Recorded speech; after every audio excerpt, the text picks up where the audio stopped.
এত সাদা সাদা ছাগল সৌদিরা খায়, সৌদির সাথে আমরাও খাই। বাংলাদেশের মানুষ দেখলে কইব কোনো মশলা নাই, কিছু নেই, কেমনে খায়। কিন্তু ভাই এটি খাওয়ানোর ভিতরে মজা আলাদা, যে খায় সে জানে।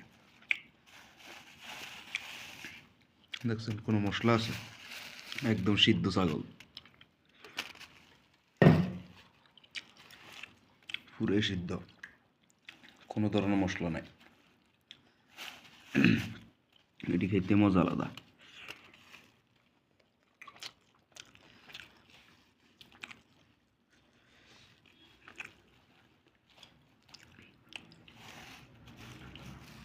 আর একটা কোবাইতে আছে।